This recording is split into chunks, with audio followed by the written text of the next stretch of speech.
Hello, everybody. My name is Bruce Montgomery, and this is my colleague, Tracy Priest. Hello, everybody. And we're with The Road to Retail.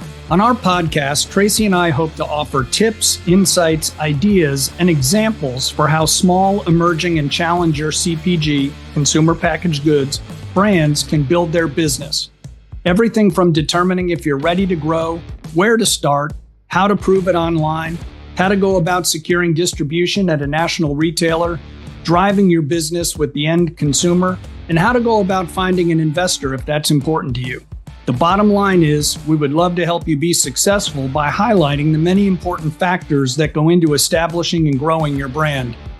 Bruce and I have been working in CPG commercial operations for over 30 years, working on brands of all sizes.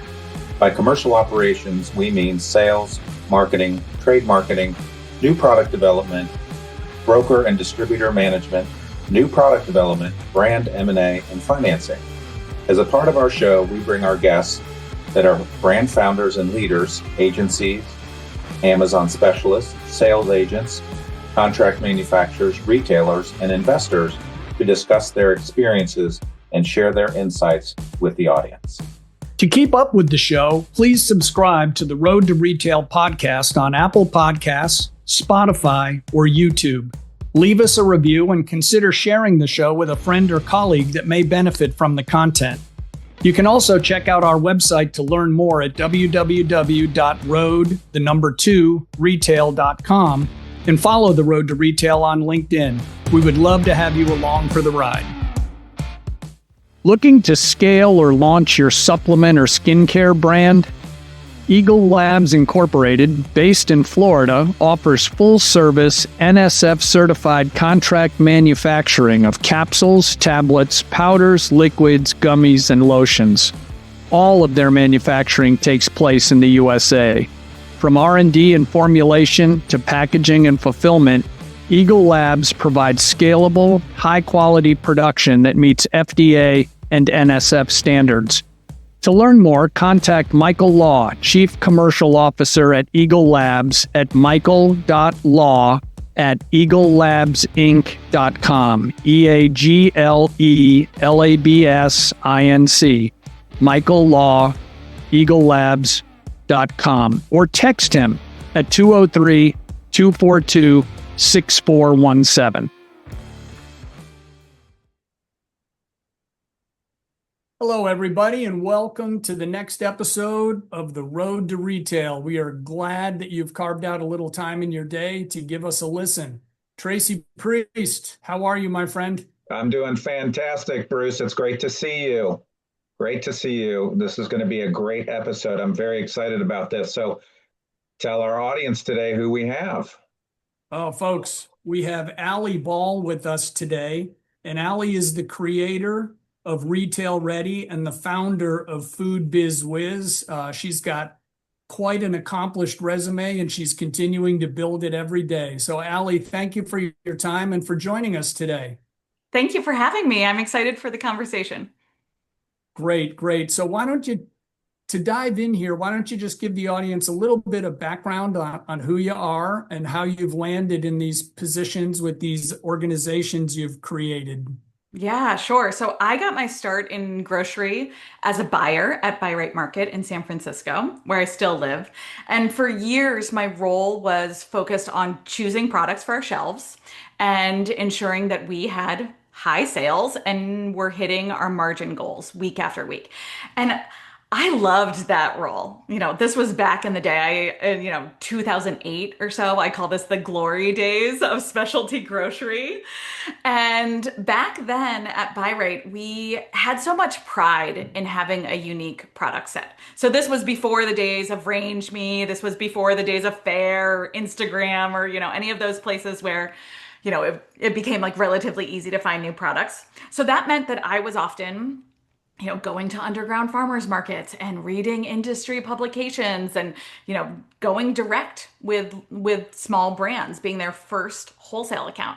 So in that role, I acted almost as an in-house consultant, helping these brands understand how to succeed both on our shelves, but then, because we know that one account can't make or break you, well beyond our shelves. So I did that for a long time, and then we decided to open a second location of Buy Right, and my role shifted to store manager there and head of grocery. And in that, I was managing a department of about 4,000 SKUs. The store did about 35 million in our first year of sales. And, it's a store that was like 4,000 square feet. So teeny tiny store in San Francisco. And I became solely focused on the P&L, heads down in looking at our financial statements. And while that financial education was so huge, I really missed working with brands. So I left 11 years ago to start Food Biz Wiz, splitting my time in training grocery teams all across the US, training on category review cycles and merchandising and staffing best practices and buying practices and all of that, and helping emerging brands with wholesale strategy. So 11 years ago, it was really hard to get that insider insight on the perspective of a grocery buyer. I mean, it's still hard, right? So that's why I started Food Biz Wiz. That's why I started Retail Ready, which I can talk about in a moment. But in 2016, almost 10 years ago, in my consulting, I had a wait list of about 6 months to work with me. And I knew I had to find a way to continue to support brands in a more scalable manner. So that's when we launched our program, Retail Ready. So now we're coming up on 10 years of running that program. And I'm so proud to be, at this point, the longest running, most accessible online sales program for emerging food and beverage brands. Well, congratulations there, Alli. That's So awesome. folks, Thank you. we could probably stop right now because Alli just said about 16 things that you hear all the time from Tracy and me and other guests. When she was a buyer, she's talking about sales and margin. You've heard that before. You heard her reference that she had a pretty small store set, but she still referenced she had thousands of SKUs. Yeah. So and we're going to get into this with Alli in today's discussion of her 17 companies that she's founded. We're going to spend a lot of time talking about Retail Ready and some of the, sadly, we're going to focus on fumbles, but it is football season and there's few things worse than a fumble, right? So we're going to tap into Alli's knowledge about kind of the things to really watch out for to not mess up. So Alli, before we dive deeper into those specifics, just give a real thumbnail on Retail Ready if you don't think you already covered it, because then we're going to go deeper. Great. I'll do a short overview of it. So it's a 90-day program and membership that helps brands create sales systems. So we teach early stage founders how to land more wholesale accounts, the right fit accounts for them, and increase sales once they're there. We do this through curriculum and live and asynchronous group coaching. We've built out a custom suite of AI sales tools for our members to use. And then we have a really active founder community.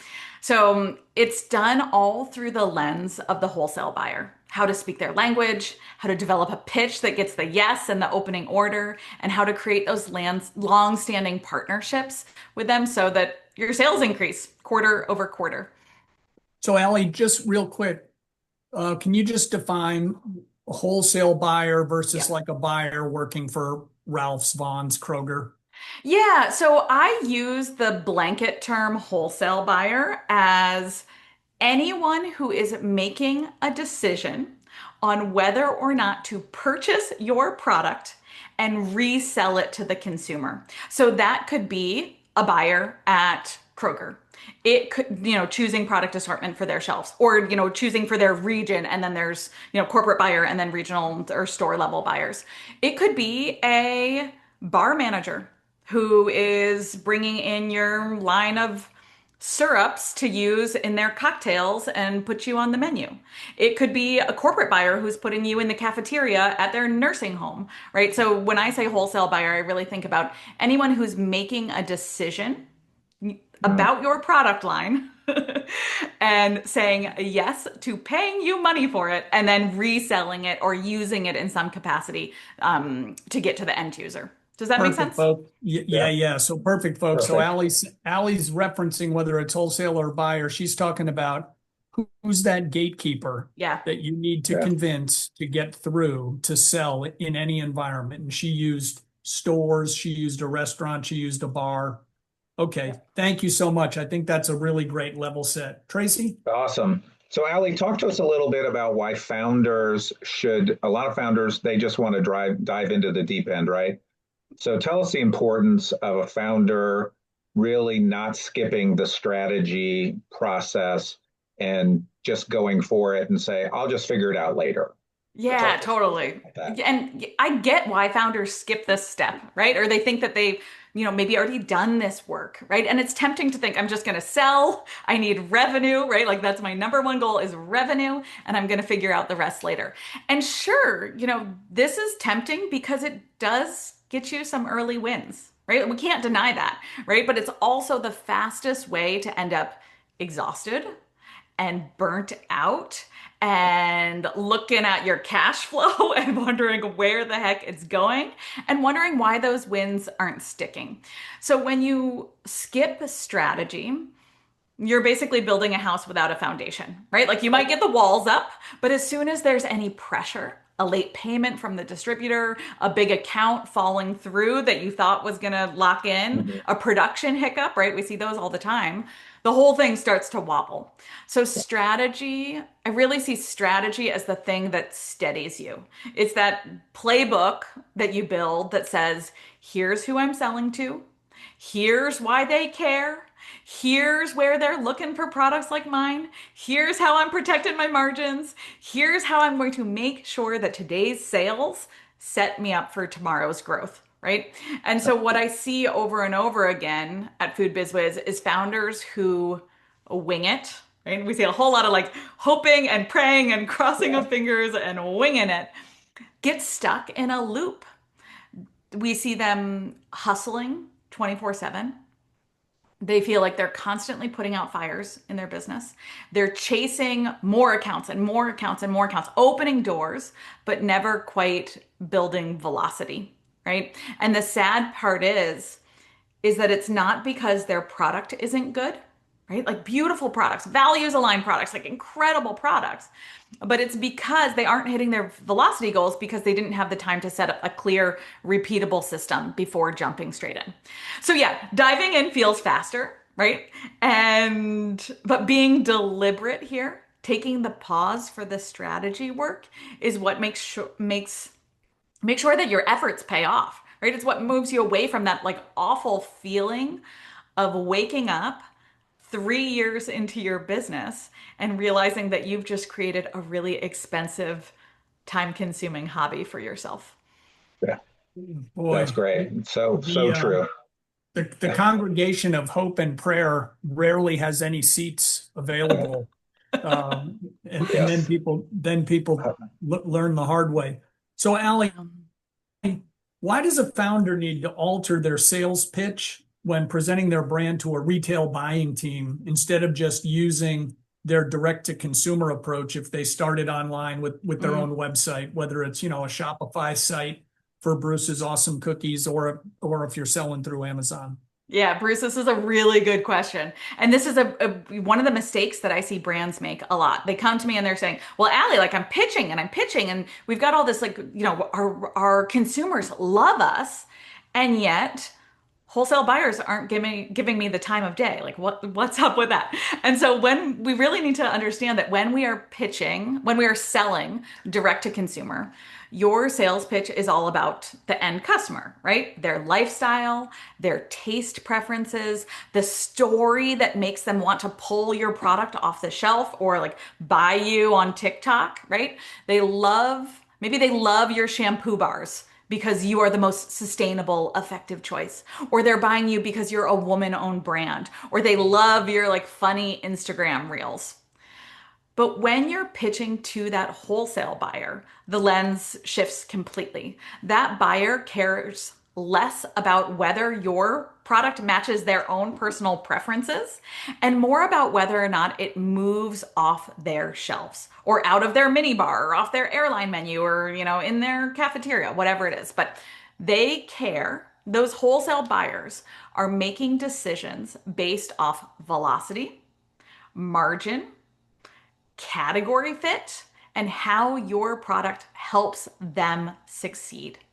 So if you walk in with a consumer focused pitch, so it might sound like this, like, people love my story. I started these gluten-free cookies because my son is celiac and we needed to find safe snacks for him.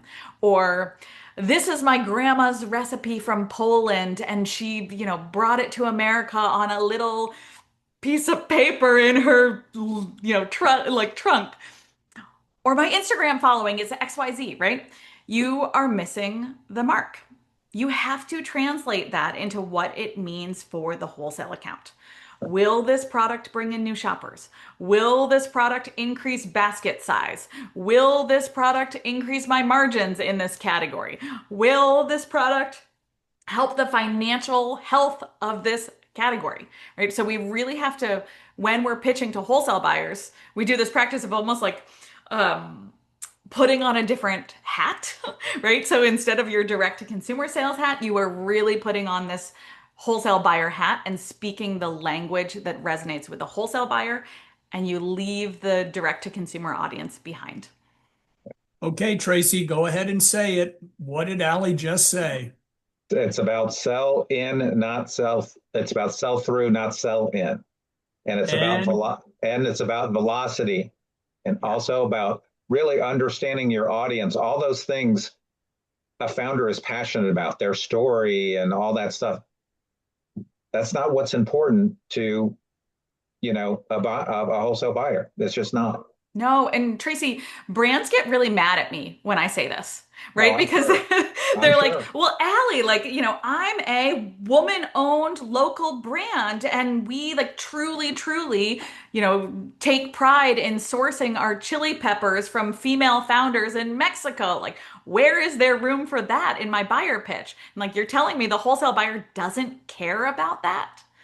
And I'm like, yeah, sure, they might care about that, but their performance is based off sales. So I think about when I was a buyer, if my boss had sat me down for my annual review and was like, Alli, the frozen category is down, quarter over quarter. What's going on here? And I were like, yeah, but the pierogies that we just brought in are a third generation, Polish grandma's recipe. It's got a great story. Don't care.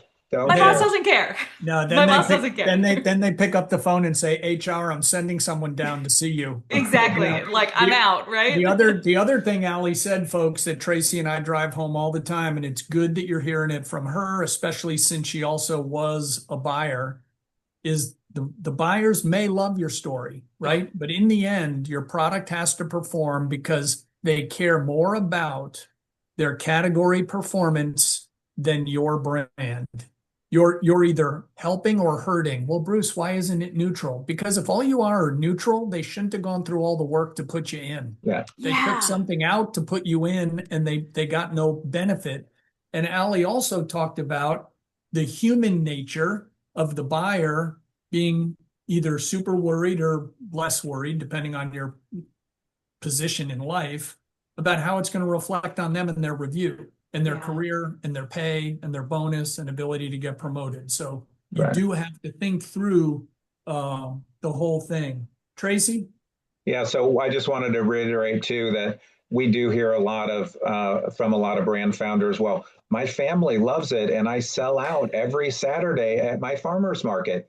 Yes, because you're standing there talking about your product one-on-one with somebody and telling your story. When you get to a retail shelf, you don't get that opportunity. You get what, 2.5 seconds before a consumer makes a decision. So. And I always think about that too. I'm like, yeah, your grandma says that she loves your gluten-free brownies and that you should sell them in Whole Foods. But I don't know about you, but my grandma is not paying $19.99 for gluten-free brownies at Whole Foods. It's not happening. Yeah, it is. Right? Our friends and families are lying to us. Yeah, absolutely. So, Alli, talk to us a little bit about to our founders and small emerging brands listening today about the real work starts when you get on the shelf. So many founders are dancing in the parking lot of Sprouts, Whole Foods, whatever, saying, I just got a yes, I just got a yes, not realizing the hard work really starts. So talk to us a little bit about that. Yeah, and this is so frustrating too because we've all seen those Instagram videos and the TikTok videos of founders, in front of Costco, them and the co-founder in the shopping cart doing the Yeah. celebration. And while, yes, that is such a huge accomplishment to get on the shelf, right? That Mhm. we're not discrediting that. That can be hard to begin with. It's really just the starting line. I've seen so many founders breathe a sigh of relief once they land that big account or that first account, only to be shocked that their product just sits there, Yeah. right? The truth is that wholesale buyers are not reordering because they like you or because 2 weeks has passed or just, because they should. They only reorder if your product is moving. Correct. So one of the mistakes that I see founders make here is that they spend all of their energy just to get the wholesale account. And then they're sitting there thinking that it's everybody else's job to sell their product. The Yes. store, the buyer, the category Right. manager, whatever The that is. the Like I did, distributor. the distributor, oh gosh, yeah, the distributor, the broker, don't get me started on that. And then they're like, okay, my work is done, right? And here's where it's so eye-opening to realize that when you're holding on to that belief that, once I get that account, like, that's where my work ends, you're letting your sales stagnate and you are eroding those relationships with your wholesale buyers. Mm. So the real work is in driving velocity. This means educating the consumer, marketing inside and outside the store, supporting with promos or demos, doing strategic staff education, making sure your product is earning its keep week after week. So retailers, wholesalers are evaluating a brand's performance, the category performance constantly. And if your product is not turning, if it's not selling, it's going to get discontinued for something else that will. So, yes, of course, celebrate those placements. Absolutely. We do want to recognize the wins that we're having, but we don't want to confuse placement with traction. Placement opens the door and velocity keeps you in the room. That's right. So, Alli, you started to touch on this, and I think this is an interesting follow-up topic here. Talk about the importance of remaining highly engaged with that retail buying team that's taken the bet to put you in, and they've decided to carry your brand. As you just alluded, sometimes the founders forget that the buyer is responsible for the whole category Yeah. and not just your brand. So talk about, staying engaged with that buying team and perhaps walking that fine line of being a PETA versus being helpful or just being alert to the situation going on at these first couple of, let's say you're in a retailer that puts you in 25 doors Yeah. to test. If you don't crush in 25 stores, you're probably not going to get the next 50. Yeah, totally. And this is one of the reasons why we really advocate for going deep in your backyard, in your own region, Yeah. before you start trying to sell across the country. Again, one of the mistakes I see founders make is, let's say you're a brand based out in New York and you're like, we make a line of supplements that would do really well in LA. Let's start selling in Erewhon. That's where our target audience is. And then sure enough, they get placed in, 10 stores on the West Coast. They have no merchandisers out here. They have no boots on the ground to support. They have no plan of how they're going to sell off the shelf. So back to this topic here. Once you're in, the relationship with a buyer doesn't stop. It Right. becomes more important, if anything, right? Buyers, and I'm so glad you said this, Bruce. Buyers aren't sitting around thinking about your brand all No, day. no, they are not. They're responsible for the entire category. And oftentimes, depending on the size of the store, they're responsible for a whole lot more than just managing categories, right? They're re-merchandising sections of the stores. They're managing the grocery staff. They're managing inventory. They might be dealing with running staff shifts or like filling in on floor shifts even. Many, many things beyond just looking at your brand. right? So they're Yes. responsible for these entire categories, and their success is measured on, how their whole department performs. Well, and sadly, if they are thinking about your brand, it might be because something's not going Right. well. You didn't ship it, you didn't ship in full, or it's not selling, right? I'm so You glad know, that you mentioned that, right? Because and you keep saying this, that the buyer is taking a risk on your product. They're Yeah. putting they're taking a bet that your product's going to work on their shelves. Certainly it's an educated bet based off the sales data that you've shared with them and the sales pitch that you've given them. But until they see your item moving and they start needing to do the consistent reorders, they're a little anxious that their bet hasn't paid off, that they've yeah. made the wrong bet. So we do everything that we can to ensure, and I can talk about this more in a moment, but we do everything that we can to ensure the first 30 days, 60 days, 90 days in a new account is really high performing. And then we move into a quarterly marketing plan from there. So if you are only showing up to those wholesale accounts when you need something, or when there's a red flag over here, you miss the chance to be seen as a partner.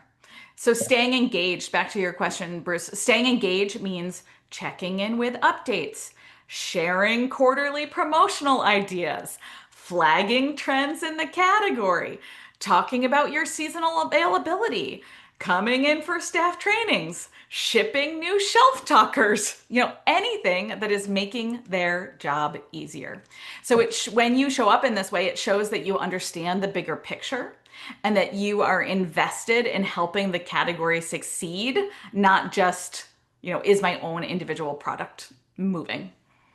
Well, the world famous Road to Retail podcast on our website, we just recently posted a blog post about where to go first with a retailer and everything Mm, you just said, Allie. Defend your home turf. And yeah. we will blind the brand in question here, but this brand was a New England based, let's call it a bread, and they talk about their New England heritage, but somewhere along the line they met a buyer from Fry's that Yep. put them in out in Phoenix, and it was a catastrophe. And it's like, well, there's like 9 people from New England that now live in Phoenix. So no one knows what you're talking about. And they couldn't afford the promos because they had Yeah. no sales. Right. And it ended in a trail of tears. Yeah, it's heartbreaking. We work with a lot of Canadian brands as well, and I can't tell you how many. It's so similar. They're like, we make maple syrup, and like everyone loves our like, our maple products, and I'm like, I don't I don't really see that here in California. Like, sure, like we like maple syrup, but like it doesn't, you can't put the Canadian flag on it and have that same reaction on the shelf just because you've got the maple leaf on your packaging. Yeah, Yeah. absolutely. Absolutely. No, this just great insight, Allie. So you've touched on it a little bit, but the importance of follow-up. So we've talked about this a lot on other episodes, but talk to us a little bit about maybe some of the fumbles you've seen brands make regarding follow-up, and then maybe some of the best practices that you've seen with some brands regarding follow-up as well. Yeah, great. So let me come at it first from the lens of following up when you aren't in the account yet, right? When you have that dream account, you're going for it, you're really trying to land that new account. So the biggest fumble that I see is thinking that your follow-up is too annoying or too salesy. Mhm. And here's where I want to give you full permission to keep following up with that wholesale buyer until they say to you, Bruce, it's a no. I am never bringing in Bruce's brownies. And then even then, Bruce, I would say, okay, well, we got strategies on how to like flip that no into a yes. But until you get that hard no, it is full permission to keep following up. And here's where we really need to recognize, I'm sure we've all heard like the phrase that sales is service. Buyers are busy. So they might see your first sales email right as they're pulled into a meeting or heading to Expo West. They might be interested in your product, but they're moving in a million different directions, and they might simply read it and forget about you. The follow up is key for you to stay top of mind with them so Yeah. that you are on their radar for when they are finally ready to review your category or continue the conversation. The disclaimer here is that your follow ups have to be of value to the buyer. Again, we're not just following up with following up, would love to be on your shelves, or following up, um, making sure you heard the story about my grandma's recipe, right? We are following up with important data, that data story on why the buyer needs your product now. So, new sales data, new seasonal offerings, new marketing support that you can do. Come visit us at booth XYZ at Fancy Food New York, whatever that is. So, let me give you a stat on this. According to HubSpot, one of my favorite CRMs, 80% of sales require an average of 5 follow-ups to close the deal. Not surprising. No, but get this. 44% of sales reps follow up only one time before they give up. So to me, that's just heartbreaking. And it is such a sign that we are leaving so many opportunities on the table simply because we don't know what to say when we follow up, how often to follow up. And then we're holding this mindset that we're being high maintenance or annoying in our follow-ups with the buyer. So that's number one. So a couple of things here. Sorry, were you done? Yeah, I'm done. Okay. So a couple of things that Alli said that dovetail into things Tracy and I have heard from our interviews with retailers. First off, we had one head of sales who had a great line. They said, "No does not mean never. It means not now." So to Alli's point, you keep following up. The other thing that we've seen be effective is as you reach out to these buyers, don't necessarily always be asking for something. Provide them some info, as Alli has said, on category trends, a big move. And even if you've struck up a little bit of a personal relationship, if you see a story, if they're from Pittsburgh and a big Steelers fan and you see an interesting article, just send it because it sends the message you were listening, right? You were listening to what they had going on. And one of the best lines that we got from one of the retailers we evaluated, this person said, when they become exasperated that they're looking at the 19th gluten-free cookie, they said, one thing I'll say right at the beginning of a presentation is, tell me something I couldn't possibly know. And I thought that's a good question. It's a great question. It's a really great question. One other thing that I want to add here too is that I think we've kind of danced around this, but one of the important things is recognizing that when you are in conversation with these buyers, there is that fine line between being pushy or high maintenance and being easygoing and helpful and wanting that buyer to win. So when we frame the follow-up, it's all about, again, going back to that, how can I make the buyer look good?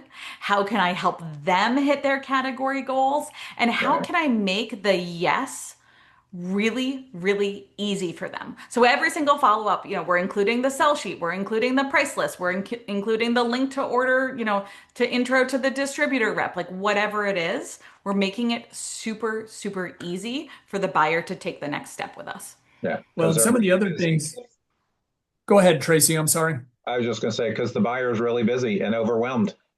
Well, and a couple of other things that Alli's hit on from her experience in total, and as we're having this conversation, one of the things that you can do to really show not only are you listening, but you get it and you know what's part of their job is figure out how these people are compensated and graded. Early on, Alli said when she was a buyer, it was about sales, it was about margin. Do they have some new digital promo that they're under the gun to get 10 brands to try? Do they need more people in their demo programs? I mean, these are the things, if you're listening versus only listening for the stuff you care about, it just separates the order takers from the actual sales business builders. So, Yeah. Absolutely. And the last thing I'll say on this is one of the questions that we like to use is when you get the no or you get the buyer hesitation, you can tell that there's some hesitation there. We love asking, what would it take for this to be a yes? And then, Bruce, to your point, that buyer might say, okay, well, here's what it's going to take. You're going to need a $2,500 a week budget to run Instacart ads, and I'm going to need you to commit to get into this like pilot program of blah, blah, blah. And then as the founder, you can be like, okay, Yeah. now we know. And like, sorry, like we can't afford that right now, but like as soon as we like have the budget to do that, Instacart promotion, we are coming back to you. We'll like, and then we can sign the PO. Or that buyer saying, it'll always be a no. There's nothing you can do for it to be a yes. And then at least we know and we're not like barking up the wrong tree anymore.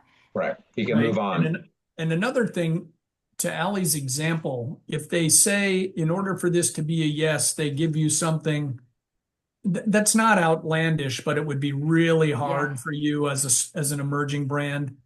I think you do have the right to offer a counter and say, you know what, that's a little rich for us, but here are some things we can do. Again, it shows that you're listening.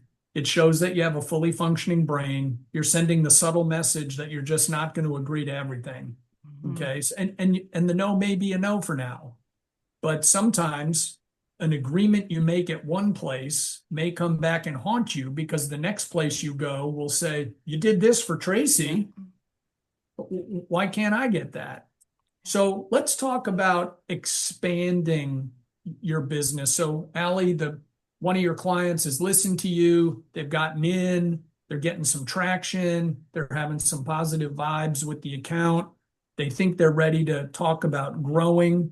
So how should they think about, expanding their business with a retailer? When I was a young junior bumblebee in the marketing department, and it was about billboard effect and more SKUs and blah, blah, blah. And, back then there was still a lot of data, but nowhere like it is now. Yeah.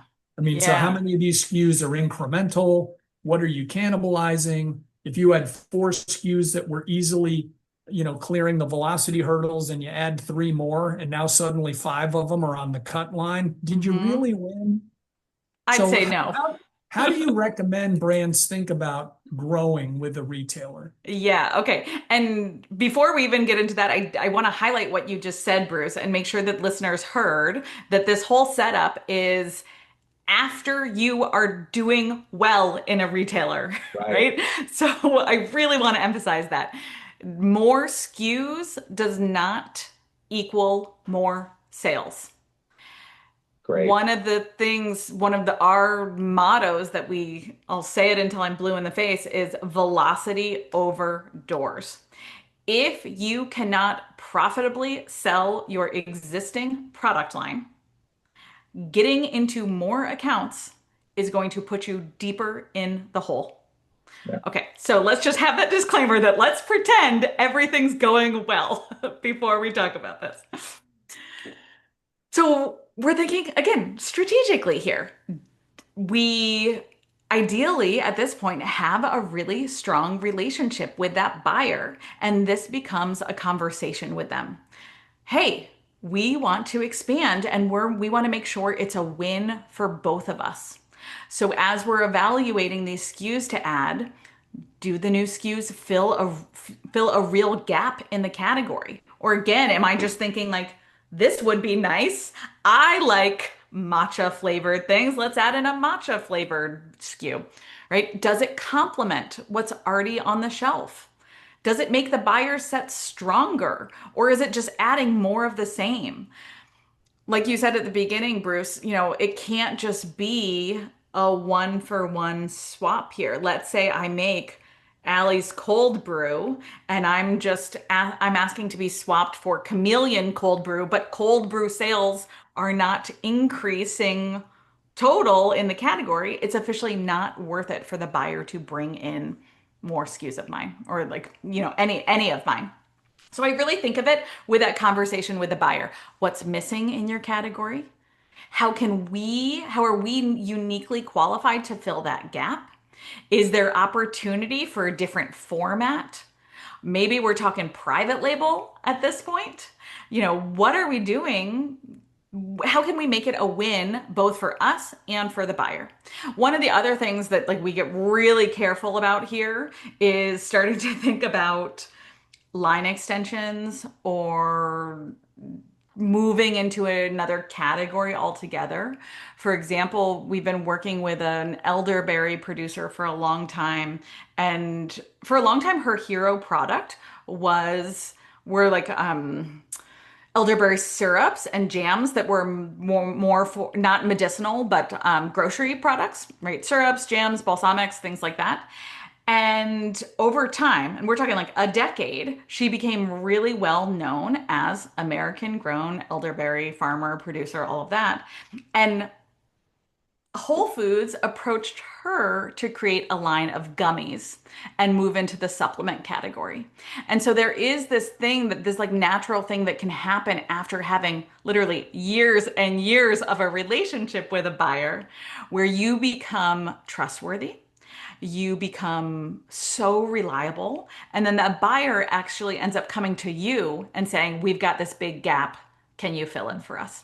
So I always think that it's that conversation with a buyer about where are the holes in their category. And again, what makes you uniquely qualified to fill that gap. And then, back to the elderberry example, she could have said like, we don't know how to make gummies.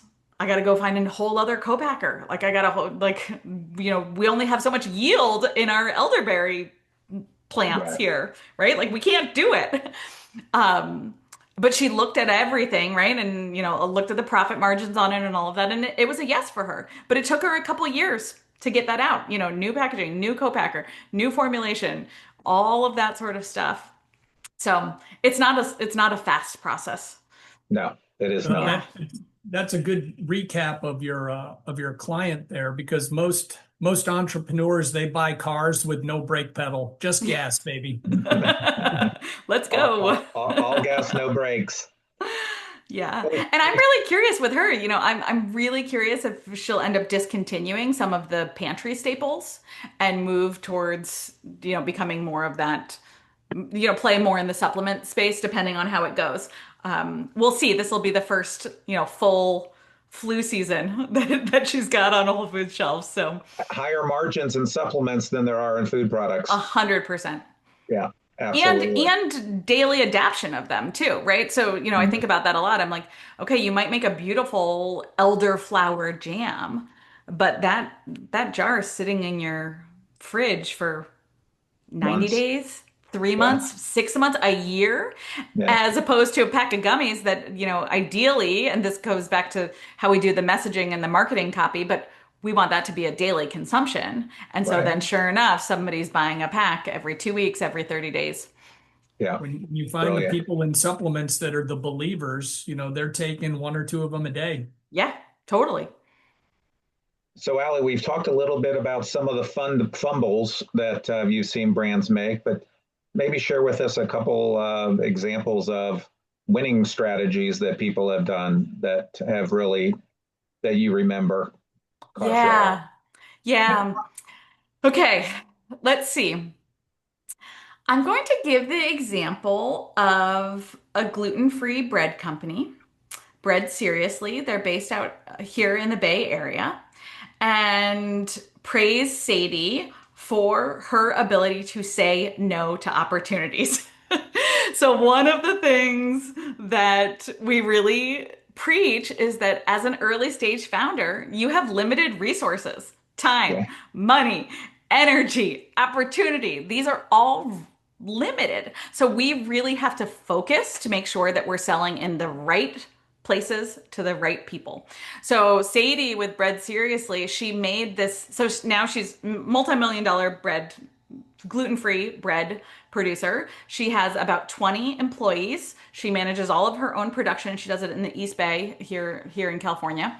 And she had the she had to make the hard decision to stop selling east of the Mississippi.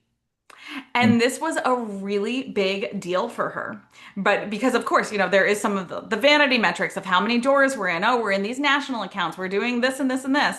And when she actually sat down and looked at the numbers, the profit east of the Mississippi just wasn't there. So I use Sadie to highlight the story of one of the best things that brands can do is watch their velocity, look at their margins in each channel, track the promo spend that's going out the door, asking stores for feedback, and really knowing where your target audience is and where they are shopping so that you can make those strategic yeses and nos in your brand.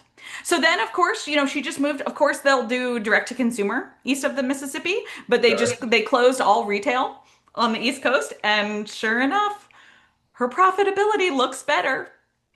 Yeah, there you go. Hard to say no when you're an entrepreneur. It's so hard to say no. All people. So just to follow up on Tracy's question, that was a killer example, Alli. Are there any other steps when you first talk to an entrepreneur, they send you something to read about their brand? Are there one or two things that when you see those either spoken or they're on the deck, you're like, all right, this person has a shot because they kind of get it? That's a good question. So we run through the 5 Ps: product, placement, pricing, purchasing. I'm going to forget the 5th P. What is the 5th P? It'll come to me. Gosh, it's been a long week. Probably positioning. Exactly, right? I'm like, gosh, damn it. What's the 5th P? It'll come to me. But promotion is the 5th P, right? How are we promoting on shelf? How are we making our product move? And so with these 5 Ps, we can look at a product and say, okay, what are they selling? What's the unique selling point? Do we actually need this product in our lives? Do we need it in retail? Do we need it direct to consumer? Is there innovation here? Or is it just another XYZ? And that's not to say that there isn't room for new products on the shelves, right? I don't want to spread that message. Just because you make something that has been around and already exists doesn't mean that you can't succeed on the shelf. But there has to be a reason why people will choose your product over something that already exists. So the pricing has to be aligned with, will people pay what you are asking for? Mm-hmm. We want to make sure, again, that you're profitable. And oftentimes, especially with younger brands, emerging brands, you're at the top of the price point of your category. So will people pay that much? Placement, again, that gets back to right people, right channel philosophy here. So where are you being placed? What channels are you being placed in? Physically, in the stores or on the menu, where are you merchandised? Where are you highlighted? Things like that. Purchasing. Are you using brokers? Are you using distributors? How does that wholesale account literally get your product? And is it easy enough for them to say yes to? I don't think that all brands need to use brokers and distributors, depending on your sales strategy, but you have to go into those relationships knowing what are all the red flags that come with it? How am I going to afford it? What can they do and what can't they do for my brand? How am I going to hold them accountable as my partner? And then promo, again, once you're in the account, how the heck are we going to sell through? So Bruce, to get back to your question there, if we scan those 5 Ps, we get a pretty good health check of the company to see where they are and where there are gaps. Inevitably, there are gaps, right? We say the Ps and people don't have all of those, of course, but there has to be an awareness that those Ps exist and a willingness to examine the strategy around them. Great. So Alli, we're starting to wind it down here. Um, who has had the greatest influence on your career? And what is it that that person, if you don't want to name names, that's fine, but what is it that they did for you that's really stuck with you all these years? Yeah, this is such a sweet question. And the immediate thing that comes to mind for me are my parents and grandparents and great grandparents. The past three generations of my family on both sides, my mom and dad sides, have all started their own businesses. Oh, wow. Yeah, it's wild. So my great grandfather and my grandfather on my mom's side started a commercial plumbing business. I'm in plumbing in Omaha, Nebraska in the 50s, and it's still operating today. And then my dad and my grandpa and great grandpa on the East Coast all started businesses. And then my mom, when I was in high school, my mom started a business as a landscape designer. She went back to school, got a degree, and started her own business. And I didn't know it at the time, but seeing that example of people so close to me as entrepreneurs and business owners was so invaluable, right? Seeing them have an idea and turn it into a physical product or a brick and mortar based location and grow them into multi-million dollar businesses is just wild. So I grew up with this idea that anybody can start a business, and I just like had, I don't know, it's such a gift when I think about it now, but that confidence to go out on my own and do my own thing. And so I'll say for the listeners who have kids, it's such a reminder that they're watching what you Yes. do, right? They're seeing you take the risk or go after your dreams. You get to be that influence on them, and you don't know the seeds that you're planting generations later. Yeah. So true. So true. So, Allie, our favorite question, I get to ask it today. So, tell us who your favorite band, brand, or sports team is and why you follow them. Yeah, this is hard because I have so many favorites, but I'm from San Francisco, so I am a Warriors fan through and through. We'll see. Gosh, we'll see about this upcoming season and how it goes. But beyond just, how joyful they are on the court, I really admire how they invest in the community. So the Warriors Foundation has put millions of dollars into supporting education and youth development in the Bay Area, and they use their like massive, massive platform to create positive, like real, actual, like boots on the ground impact in the Bay Area, which I just think is so cool. Um, and then if we tie it to like business, right? It's not just about winning games. It's about using your platform, using your success to lift others up. And I think about this in CPG a lot too, right? Meaningful brands aren't just selling products. They're making a difference for their communities and their categories and their customers. So I love that the Warriors model that too. Okay, so I'm going to press you on this one a little bit. Yeah. We won't talk about brands because you have too many favorite children in your professional life. This is why I never say brand names, right? But we are gonna push you on give us a band that you enjoy or a musical Oh. performer. Yeah, well, I have to say I am interested in Taylor Swift's new album that's dropping, a couple weeks from the time of this recording. So obviously, I wouldn't say that I'm a Swiftie, but like I really admire Taylor and her marketing strategies. So, And then I'll say also Fleetwood Mac. I grew up listening to so much Fleetwood Mac in my house, and so that's always on like in the background while I'm working. that's awesome. Lindsey, There you go. Lindsey Now this is Buckingham's he's a all hell of good. he's a hell of a guitar Uh-huh. player, and I've taken my daughters to see Taylor Oh twice over yeah? the years. Yeah, she kicks ass, and I'll tell you what, Travis Kelce better not ever leave her, or else he's going to have all kinds of nasty songs written about Oh, him. seriously.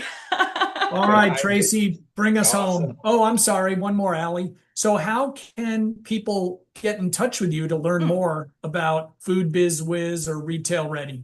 Yeah, so you can find me directly at foodbizwiz.com. I welcome listeners to subscribe to the End Cap. That's our weekly newsletter that gives sales advice and buyer insights and teaches this rhythm of retail to early stage brands. So that's just foodbizwiz.com/newsletter. And then if you're listening here, come say hi to me on Instagram or on LinkedIn. I'm at Food Biz Wiz on both, or of course, Allison Ball on LinkedIn. So send me a DM. I love following along with brands. I'll give you a follow right back and check out your brand, and we can continue the conversation. That's awesome. That's Alli, excellent. you have been fantastic. Our small emerging brand audience is going to love this. So many nuggets today. So, audience, thanks for joining us today on this episode. Thank you again, Alli. You were great, and continue to follow us on our platforms: Apple, Spotify, YouTube, and also on LinkedIn. We post every Tuesday. And thanks again for joining us, and also our website, www.road2retail.com. Thanks again for joining us. Good luck out there, folks.